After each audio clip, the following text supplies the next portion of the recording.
Iglesia Cristiana Génesis, restaurando familias. No solo somos una iglesia, somos una familia.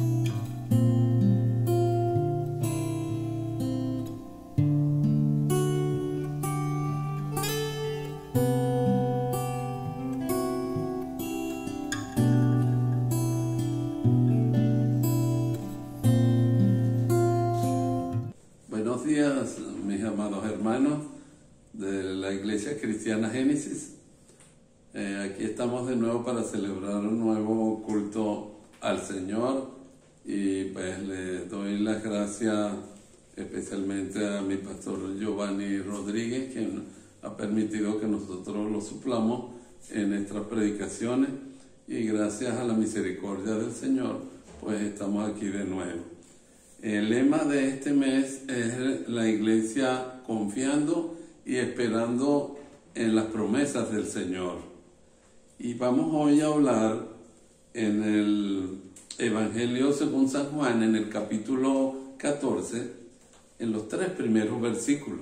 Y dice así la palabra del Señor: no se turbe vuestro corazón, creéis en Dios y creed también en mí.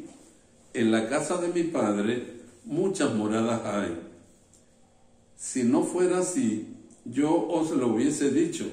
Voy pues a preparar lugar para vosotros. Y si me fuere y os preparare lugar, vendré otra vez y os tomaré a mí mismo, para que donde yo estoy, vosotros también estéis. Que el Señor bendiga su santa palabra. En estos 3 versículos vamos a conseguir 3 promesas del Señor para nosotros. Ya los predicadores que me antecedieron hablaron muy bien sobre el pastor Omar de las 7 promesas. La hermana Mirleni Bello habló de todas las promesas de Dios en conjunto, y destacando que Dios es un Dios tan fiel que Él todo lo que promete lo cumple. Es un Dios no como nosotros, dice, no soy como los humanos, que a veces nosotros prometemos y no cumplimos. Pero nuestro Dios es un Dios que Él es fiel a cumplir sus promesas.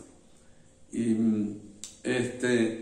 aquí en este versículo 1, Él habla de que no se turbe vuestro corazón. La versión popular habla de no se preocupen.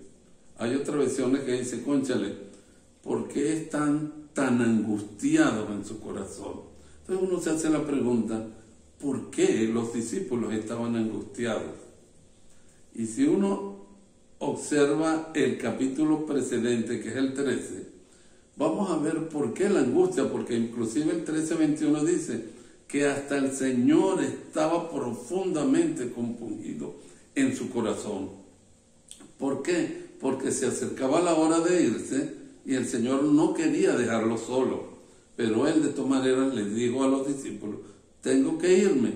Además, donde yo voy, ustedes no podrán ir. Entonces, imagínense lo que significaba para Él irse y lo que significaba que uno de los 12 había sido poseído por el enemigo para traicionarlo. O sea, después que Él había escogido sus 12 discípulos, uno, indudablemente que era para que se cumpliesen los planes, pero una cosa es eso y otra cosa es saber cómo una persona muy, pero muy cercana a uno lo va a traicionar. Y eso Él se los dijo después de la cena. Le dijo, uno de ustedes me va a traicionar. Y en ese momento, pues ellos comenzaron a sentirse mal, a preguntarse cuál sería, ¿verdad? Y en el momento en que le dijeron a Juan que preguntara, él dijo, a quien yo le ponga el pan, ese es, y fue a Judas. Entonces, se sentían mal por eso. Además, cuando el Señor les dice que de donde Él va, ellos no pueden ir, y que van a ir después, y que los va a dejar solos, por un momento, ellos sintieron, oye, que estaban como abandonados.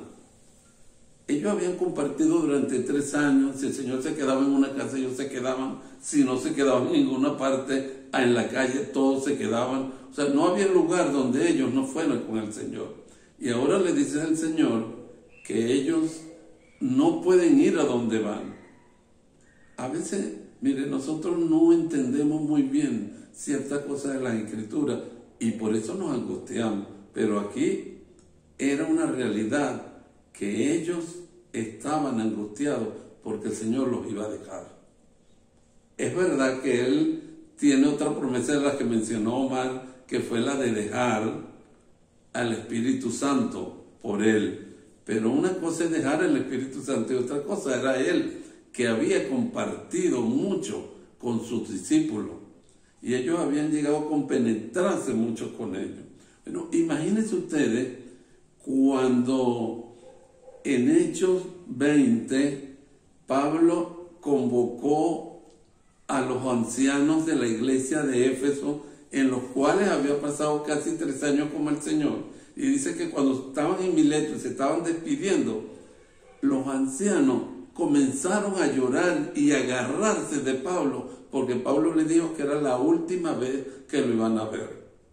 Imagínense, esas despedidas así. Ellos sabían que Pablo lo iba a dejar solo. Y aunque ellos no estuvieran solos, pero eso cuesta. Entonces, dejar a alguien solo, abandonado, mire, no es tan fácil. Cuesta muchísimo. Y ellos estaban entonces angustiados por eso. Y allí donde viene entonces la promesa del Señor que les dice: crean en Dios y crean también en mí. Otra versión que dicen: confíen en Dios y confíen en mí. Eso quiere decir que la angustia le gusta quebrar la fe. Mientras más angustia hay menos fe. Y mientras más fe y confianza, hay menos angustia. Y él le contesta, ¿verdad?, con esa promesa de decir: mi confianza los va a consolar. Y esta es la primera promesa que conseguimos aquí, la consolación que da el Señor. Acuérdense que Él, uno de los nombres, es Consolador. Y cuando Él promete, más adelante aquí en el mismo Juan vemos, que Él dice: va a venir otro Consolador. Lo que quiere decir es que Él, ¿verdad?, tenía bajo promesa que Él los consolaba. Entonces fíjense cómo Él los consuela, diciéndole que crean en Dios y crean también en Él. Algunos dicen que esto es un imperativo, que Él casi les dio la orden: así como creen en Dios, ustedes deben confiar en mí. De tal forma que mientras más confianza tengamos en el Señor, entonces menos va a ser la angustia. Y uno dice: bueno, ¿por qué nosotros nos angustiamos en estos días? ¿Tenemos nosotros a veces la misma angustia que tuvieron los discípulos? ¿Acaso no nos angustiamos porque nos falta la gasolina? ¿Porque tenemos que movernos? ¿Porque las cosas están demasiado caras? ¿Porque a veces no tenemos internet, electricidad, gas? Y a veces creemos que este año el coronavirus se iba a pasar. Y resulta que la primera semana del año justamente es la semana cerrada por el mismo problema del coronavirus. Entonces, ¿angustia eso? Claro que angustia. Ahora, la promesa del Señor es la consolación. Pero miren que Él dice: si ustedes creen en Dios, también tienen que creer en mí. Y uno dice: bueno, pero ante un problema así terrenal, Él contesta con una cosa como espiritual. Mire, les voy a decir algo. El Señor no tenía problema en unir el mundo físico y espiritual. Él no hacía la división que hacemos nosotros. Nosotros por lo menos estamos en la parte física y a veces nos movemos en la parte física nada más y nos cuesta entender la parte espiritual. Cuando Él le dice: el consuelo soy yo, Él acababa en el capítulo anterior de lavarle los pies a los discípulos. Y cualquiera podía entender, como el mismo Pedro, que era un acto de servicio, de amor, de humildad del Señor. Sin embargo, que eso está bien, pero tenía una connotación espiritual. El Señor le dice a Pedro, si yo no te lavo, no vas a tener parte en mí. ¿Qué le quiso decir? Si yo no limpio tus pecados y lavo tu alma y tu espíritu de esos pecados, no vas a entrar en el reino. Esa es la connotación espiritual que a nosotros nos cuesta muchas veces. Nosotros a veces nos ponemos a conversar, un hermano con otro. Concha, ¿cómo está el problema de la gasolina? Y que no, que hice una cola, que tal y qué sé yo. Y no se nombra al Señor por ningún lado. Pareciera que Él estuviera afuera.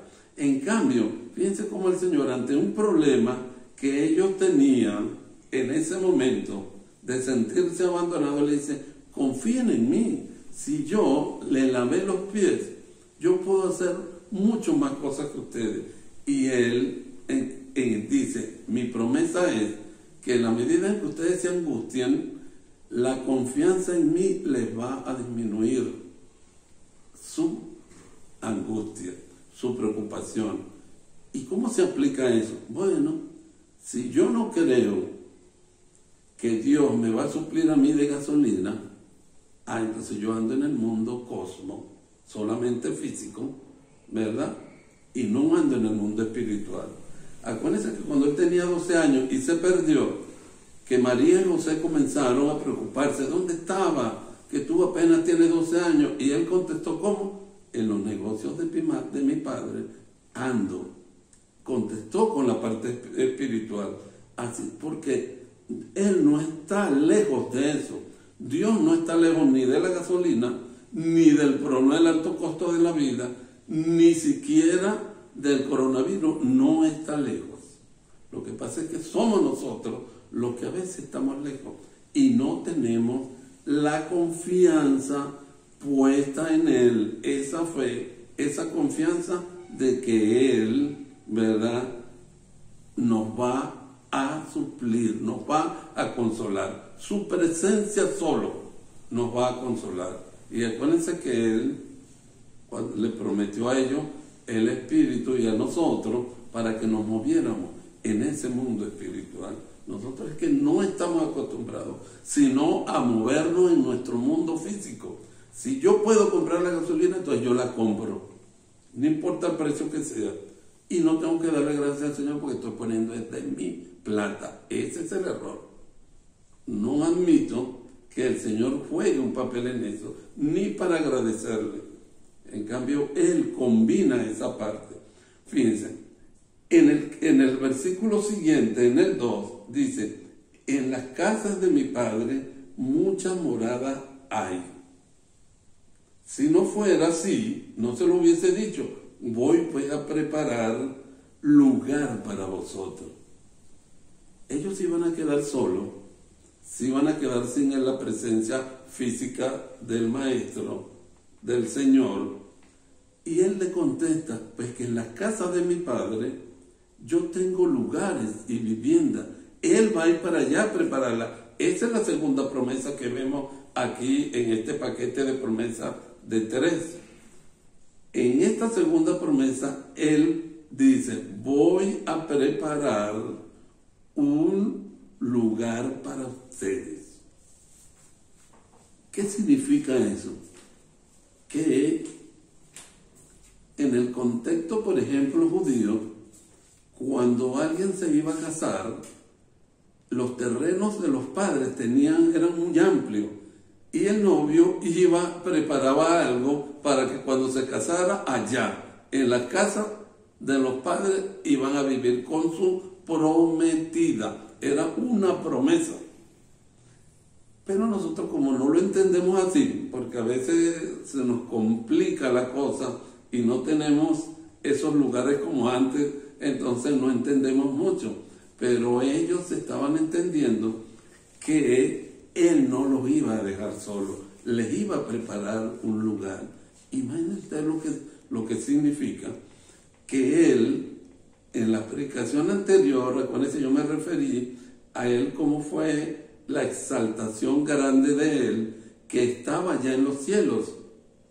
Y allí, que es la casa de Dios Padre, Él tiene un lugar para nosotros, para cada uno de nosotros, todos aquellos que le hemos reconocido como Señor y Salvador. Imagínense ustedes cómo son las casas de nosotros aquí. ¿Cómo será la casa allá para nosotros?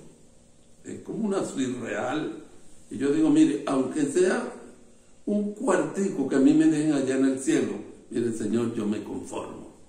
Pero yo sé que el Señor allá, Él da de todo. Si se dio en la cruz por nosotros, es muy difícil que nos prepare un cucurucho para nosotros allá. Y si Él nos va a preparar eso allá, eso quiere decir que nosotros aquí también nos da cosas, que no somos nosotros los que a veces no se la pedimos o no lo hacemos. Por ejemplo, a veces nosotros queremos una habitación, una casa, y nosotros no se la pedimos al Señor directo o indirectamente. Y después que nos las da, ¿quién sabe cómo las tendremos? Que a veces tenemos cosas, mire, que no son dignas del Señor aún en nuestras casas. Después que lo hemos alabado y le demos gracias porque nos consiguió. Así somos nosotros. Por eso es que nosotros somos los que no nos gusta pagar nuestras promesas. En cambio, Él sí. Y si nos da, ¿verdad?, esa casa allá, ¿cuánto más no nos dará aquí? Pero aún así, los discípulos hubiesen dicho, ok, nos va a preparar una casa allá. Y el versículo 3 dice, y si me fuere, os prepararé lugar y vendré otra vez y los tomaré a mí mismo, para que donde yo estoy, vosotros también estéis. O sea, no solamente que nos lo va a preparar. La tercera promesa dice, yo mismo en persona voy a ir a buscarlo. Acuérdense que Él se fue, está ya sentado allá a la diestra, ¿verdad?, de Dios Padre, intercediendo por nosotros, lo vimos la otra vez, y ahora Él dice, yo voy personalmente. En Apocalipsis sabe que Él va a venir en la segunda venida y va a hacer otras cosas más, es verdad, pero en esta promesa es que viene por nosotros. Por eso el título va a ser, Él promete venir por nosotros. Miren, no hay cosa más segura cuando el mismo Señor dice, yo en persona vengo a buscarlos a ustedes y me los llevaré para allá, para que vivamos allá por siempre. Ya no hay que preocuparse como los discípulos, oye, se va a salir un momentico, dice que nosotros no podemos ir sino después, pero en este caso Él personalmente viene a buscarnos a nosotros. No es, uno tiene a veces que pasar situaciones donde uno dice, cónchale, que uno se sienta solo. Cuando nosotros viajamos el año pasado, hicimos un recorrido un poco tortuoso, y cuando estamos llegando a la última ciudad donde íbamos a llegar, me llamó mi hija y me dice, no papá, no te preocupes, que yo misma voy a ir con mi esposo a buscarlo. Qué tranquilidad cuando uno sabe, dice, oye, ella misma viene a buscarlo. Igualito va a ser el Señor. Yo voy a buscarlo. Él está pendiente de nosotros. Esa promesa se va a cumplir. Acuérdense que Pablo sí la menciona de manera más amplia y dice que los muertos en el Señor resucitarán primero y los que aún estemos vivos resucitaremos después o seremos transformados. ¿Eso qué quiere decir? Que un cristiano no tiene por qué temerle a la muerte, porque el Señor nos va a venir a buscar, así sea vivo o así sea muerto, nos va a venir a buscar a todos. Entonces, si yo tengo esa tranquilidad, que ni siquiera la muerte me va a alterar mi promesa de que Él venga personalmente a buscarme, entonces yo no tengo por qué angustiarme. Yo tengo que saber que Él va a ser mi paz, mi tranquilidad, y yo lo que tengo es que confiar en las promesas de Él que se van a cumplir, como se han cumplido todas las promesas. Y ese será el día de gloria cuando nosotros volvamos a ver al Señor, que personalmente viene por nosotros. Y acuérdense que Él dijo: he aquí, yo estaré con ustedes todos los días hasta el fin del mundo. ¿Por qué? Porque su Santo Espíritu que está en nosotros, que Él mismo en ese misterio de la Trinidad está, pero que Él en forma de Hijo está allá. Y Él, ¿verdad?, a pesar de que sigue aquí con nosotros, en su Espíritu, que sabe que nosotros somos templo del Espíritu Santo, que no nos ha dejado ni siquiera un momento y no nos va a dejar. Y siempre va a estar con nosotros y va a cumplir su promesa al fin y al cabo de venir personalmente, como dice, todo ojo lo verá, a buscarnos para que estemos con Él en nuestra morada eterna por siempre y para siempre. Bueno, que el Señor nos bendiga. Amén.